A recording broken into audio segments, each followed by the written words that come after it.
Il est 7h12 sur Europe 1. Dimitri Pavlenko, vous recevez ce matin la pédopsychiatre Caroline Eliachev. Bonjour Caroline Eliachev. Bonjour. Bienvenue sur Europe 1. Le Sénat a adopté mercredi dernier une proposition de loi pour encadrer les transitions de genre avant l'âge de 18 ans. C'est un sujet qui vous intéresse beaucoup.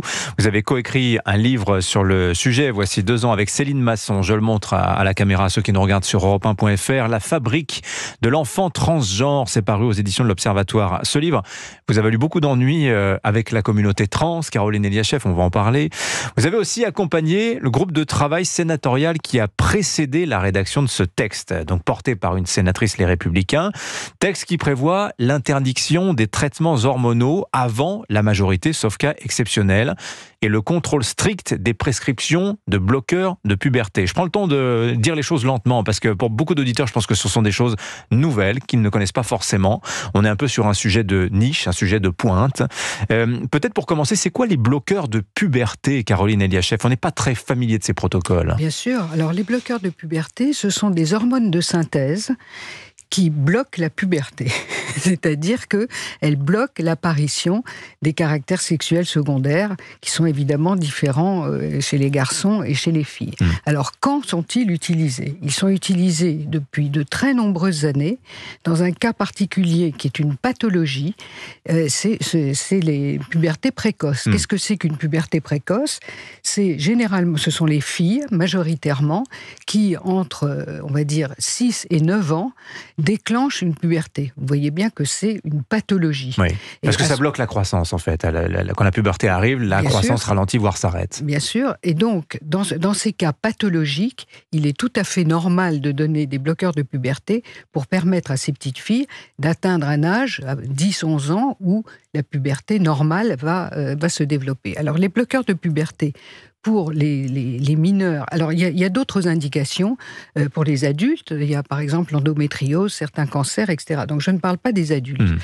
Maintenant, quand on parle des jeunes qui disent qu'ils veulent, qui prétendent, qui disent qu'ils voudraient changer de sexe, les bloqueurs de puberté sont donc donnés à des enfants parfaitement sains physiquement.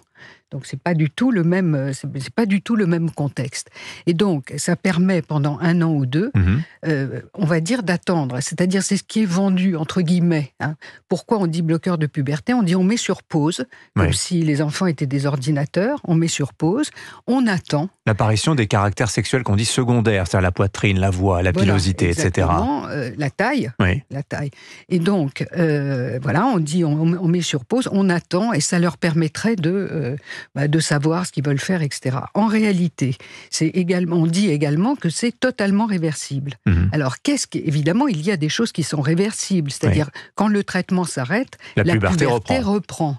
Mais pendant 1 an, 2 ans, 3 ans, voire 4 ans, un jeune parfaitement sain, un garçon ou une fille, ne grandit pas, et ne grandit pas à aucun point de vue, et en particulier psychiquement. Il reste un enfant. À une période où grandir, c'est assez formidable quand même. La période de la puberté, grandir, ça veut dire des choses absolument extraordinaires qui sont donc empêchées. Et vous considérez que l'initiative des sénateurs Les Républicains, donc qui n'est pas adoptée dans le marbre de la loi, c'est une proposition de loi adoptée au Sénat, on ne sait pas ce que le texte va devenir à l'Assemblée, on ne sait même pas s'il sera examiné d'ailleurs, mais vous considérez que c'est une mesure de bon sens, de limiter ces traitements en ce qui concerne les mineurs? C'est une mesure de prévention. C'est une mesure qui permet c'est une mesure de prudence. Pourquoi? Parce que depuis le nombre d'années où ces bloqueurs de puberté sont utilisés dans l'indication que nous venons de voir, ils n'ont pas fait leurs preuves. Et un petit peu, d'ailleurs, il faut le dire, un peu hors protocole, parce qu'il n'y a pas d'autorisation de mise sur le marché de ces bloqueurs de puberté pour les cas précisément de troubles de l'identité du genre. Absolument. Vous faites très bien de le remarquer, il n'y a pas d'autorisation de mise sur le marché dans cette indication. Et pourtant, c'est toléré. C'est toléré, mais ça peut être toléré.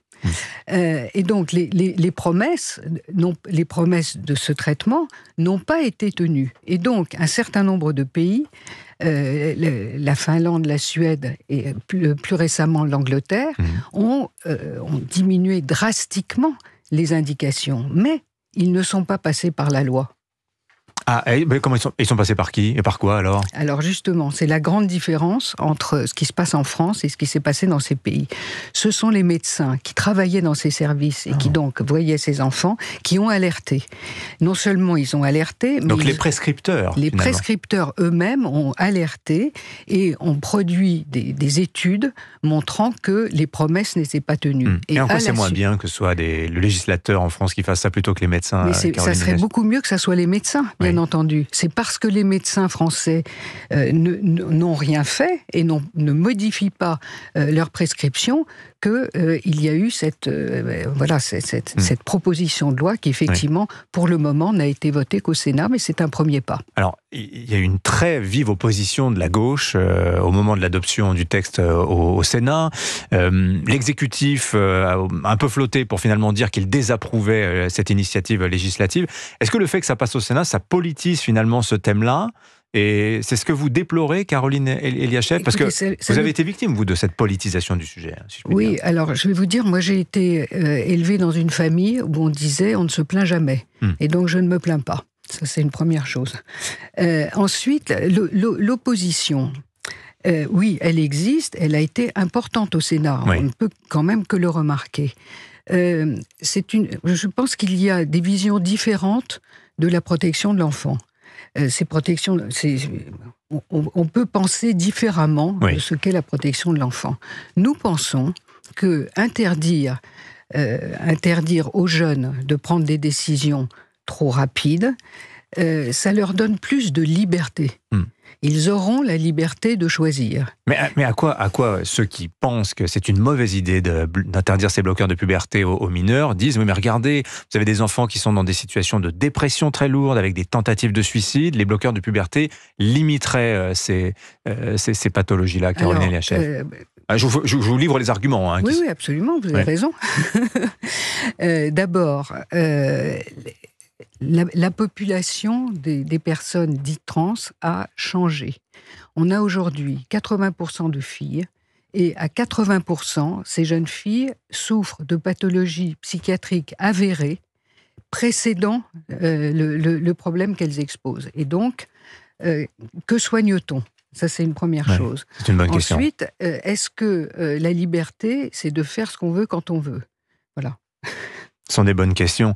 On parle de combien d'enfants, là, à peu près? Vous avez une idée, Caroline Eliachev? Alors, personnellement, je n'ai pas d'idée, parce qu'il n'y a pas de chiffres nationaux. En dizaines, centaines, milliers, à peu près? Alors, l'augmentation des demandes, elle est vue absolument partout. L'augmentation du nombre des centres qui accueillent ces enfants existe également, mais il s'agit quand même de très peu de monde. Très peu de monde. Et il y a un contraste, si vous voulez, entre le nombre d'enfants réellement qui entreprennent ces traitements et le fait que tous les enfants dans toutes les classes de France connaissent le sujet, en parlent entre eux. Dans toutes les familles, on en entend parler. Donc voilà, il y a vraiment un contraste entre les deux. Merci Caroline Eliachev de vos lumières sur ces questions de transidentité, transidentification, comme vous dites. Et pour ceux qui veulent aller plus loin, je renvoie à la lecture de votre livre avec Céline Masson, La fabrique de l'enfant transgenre, paru donc aux éditions de l'Observatoire. Merci d'être venu ce matin nous voir sur Europe 1. Bonne journée.